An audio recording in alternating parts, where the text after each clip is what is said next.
subsidi yang diberikan oleh pemerintah kepada industri perikanan dirasa berlebihan dan seharusnya dipotong dan disesuaikan dengan kenyataannya di lapangan. Berikutnya adalah akibat. Akibat dari overfishing atau pemancingan berlebihan ini adalah kerugian finansial, ketidakseimbangan ekosistem, dan berkurangnya kedaulatan pangan.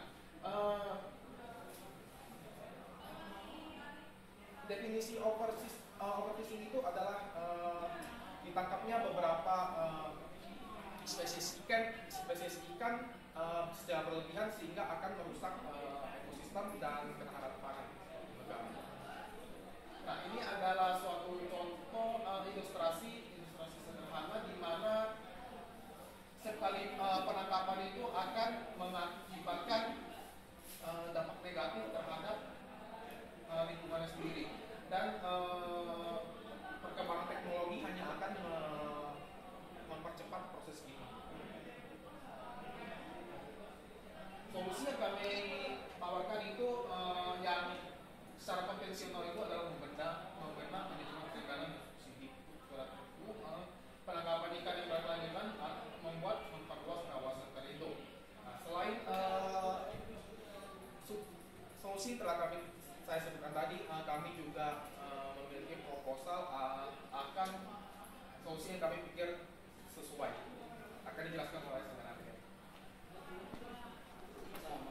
Yang saya dengar dari masalah yang telah disebutkan sebelumnya, kami memiliki sebuah usulan membuat sebuah permainan yang bergenre simulasi pemancing. Game ini diperuntukkan untuk anak-anak usia 7 sampai 12 tahun.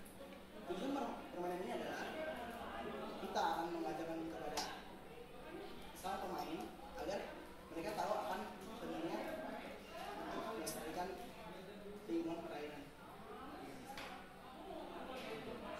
Selain itu kita memiliki aspek lain, yaitu aspek ekonomi, berpikir logis dan kritis, mengambil kepentingan pembelajaran bagi sang pemain.